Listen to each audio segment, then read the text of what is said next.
Well, fellers, guess what time it is?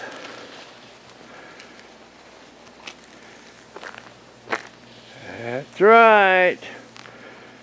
Got the Dozilac back on the rack. I'm fitting to pick her up and do a couple things here. A couple little things. I'll do some things to it.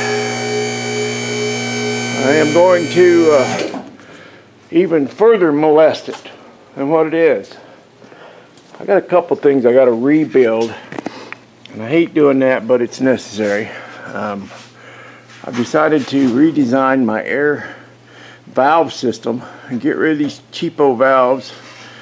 And there was a guy on Instagram, I can't think of the name right now, and I apologize for that, but he gave me a website where I could order some really good valves, and I think I've talked about that before here on YouTube, so I won't go into it again. But the bottom line is I got some good valves instead of these $15 cheapos. There's some $40 well-built ones, and I'm gonna not put two on each corner.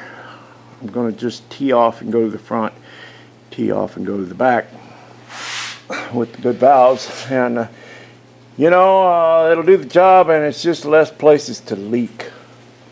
So the next order of business after that is to pull this radiator out. This is just a mock-up radiator. This ugly old thing is not the one that's going to live in there permanently. I have a really nice one up in the storage room, and put it up there so it wouldn't get all beat up like this one is. And I'm going to kind of redesign this too. I don't think I need that radiator laying down.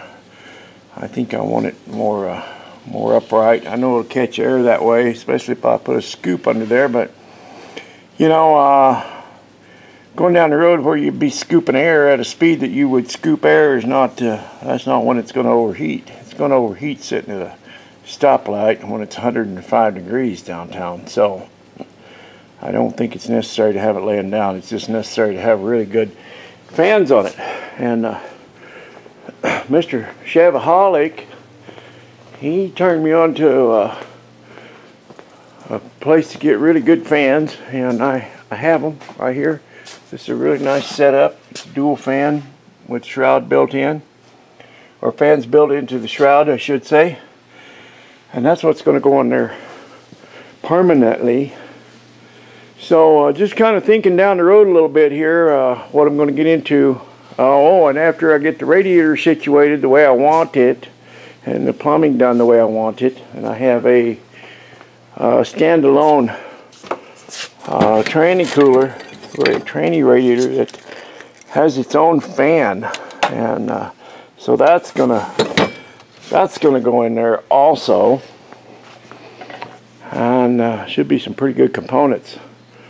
So after I get redone what I have to redo, I'm going to lick my calf over on a couple things, and then I'll be able to move on and build a cage around that drive shaft. Because you know, I promised myself I wouldn't drive this thing out on the highway anymore until I get a cage done, and I've held true to that. When I first mentioned that, somebody said, yeah, right, but I don't remember who it was, but I'm not in the habit of lying, and you know, that's just what I'm going to do. It's just not safe, and I don't want to get my pinky stuck in that U-joint. So I'm going to build a cage, and I'm excited about that. I won't be able to do much until after about the 6th of July to have some company, some family coming in from out of town, and I'm excited about that. And after they go home, then I'll hope to get back to work on this thing, or tinkering anyway. Found out I sure can't do any lifting or pushing hard or pulling hard. I learned that. Learned my lesson Saturday, boy. At any rate, that's enough about that. I just got to take it easy for a while yet. So, me and old Sparks, we're just gonna continue to kick back here for another couple of months, right, Sparks? Is that right? What do you think? Are you starving? You're just starving to death, aren't you? Poor little guy, don't get enough food, don't get any loving. Poor old Sparks. Rough life, ain't it? Yeah.